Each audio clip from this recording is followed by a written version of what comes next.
And we are back with another episode of Before You Buy, the show where we give you some straight up gameplay and some first impressions. I'm of course Falcon. I really wanted to play this. It's the Spyro Reignited Trilogy, and let me go ahead and say, just up front, it's extremely good if you like collectathons. And that word bears some sort of stigma, I'll say, but here's the thing. There's collectathons done good, and there's collectathons done bad. I'm not going to categorize them for you because it's honestly a matter of taste, and there's definitely going to be people who like collectathons that I don't like, and there may be different reasons that people like them. However, the Spyro type collectathon where everything is really not overblown, where there's a clear path, there's a clear sense of direction, the game is constantly giving you nice big doses of personality. As far as I'm concerned, that aspect of the game is not a negative. That being said, there is one massive improvement in that you can actually control the camera. A lot of people may not remember this, but you couldn't do that. You could press L1 or R1 and it would center the camera behind you, but that's not controlling the camera. And it's kind of jarring when you consider its competition, the Nintendo 64 collectathons. On the Nintendo 64, they had the ability to do kind of camera movements using the C buttons in a lot of the collectathon games, particularly Mario World, but the PlayStation did not have as many buttons. And things like dual stick movement were not a thing yet. I mean, you can even go forward as far as Resident Evil 4, and there wasn't a standardized way to move around the camera. But that's something that has been remedied. The new Spyro uses the Unreal Engine, and it uses it to good effect because it's a pretty game. Now, I wouldn't say that the original Spyro necessarily held up over the years, but if you go back and look at it, it doesn't look terrible. The animation's not so great, and it's super weird that you can't control the camera, and any footage of the game even looks super weird because you're thinking, why aren't they moving the camera? Why aren't they moving the camera? And that is honestly kind of a pet peeve for me going back to the old games, but now you don't really need to. Comparing it to the Crash Bandicoot remaster. Crash, they kind of had to invent a new art style for Crash Bandicoot to exist nowadays, whereas Spyro looks a little bit more like a contemporary 3D CGI animated children's film, which is great because it really works. And all of the characters just have this lovingly crafted detail, lots of style, they're expressive, the voice actors are enjoyable, even though sometimes the things they say feel a little bit jarring because they're very specific instructions that involve things that are on the controller, and you have these well done performances of people saying press the action button. We have a little bit less of the press the action button nowadays. For me, what makes Spyro worth playing, and this goes for the originals as much as the remaster, is simply the level design. The gliding mechanic that they gave Spyro is not something we've never seen before. In fact, Knuckles, the Echidna, and Sonic games functions pretty similarly. It's just this mechanic is utilized so well in creating levels that end up sending you back over areas in order to get to higher levels thanks to the gliding. For instance, you may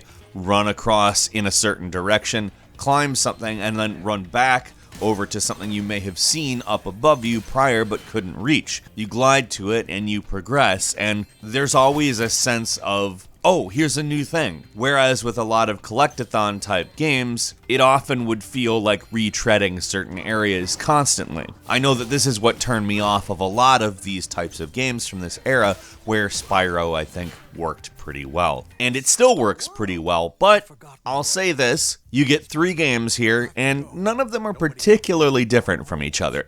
The developer of the remakes, Toys for Bob, had a lot to work with. These games were originally made by Insomniac Games, and everything Insomniac Games does right, you can go back and find in the Spyro games. In fact, if you particularly like Spider-Man, and I think a lot of us do, something that really might be interesting for you is to go back and play these games. Keeping in your mind the context that this team eventually made Spider-Man, you can kind of find little things that are the seeds of ideas that we are still seeing in games today, like Sunset Overdrive and Spider-Man. And I think it's particularly evident in their level design. That's easily what I would praise most in the Spyro games. It's an early attempt at basically open world gameplay, and it gets it more right than a lot of recent attempts at open world gameplay. If anything, these 3 games excel at that one specific thing. They give you basically a collection of hub worlds and levels, but it feels a lot like an open world without ever feeling like there's too much to do or there's no direction or anything like that.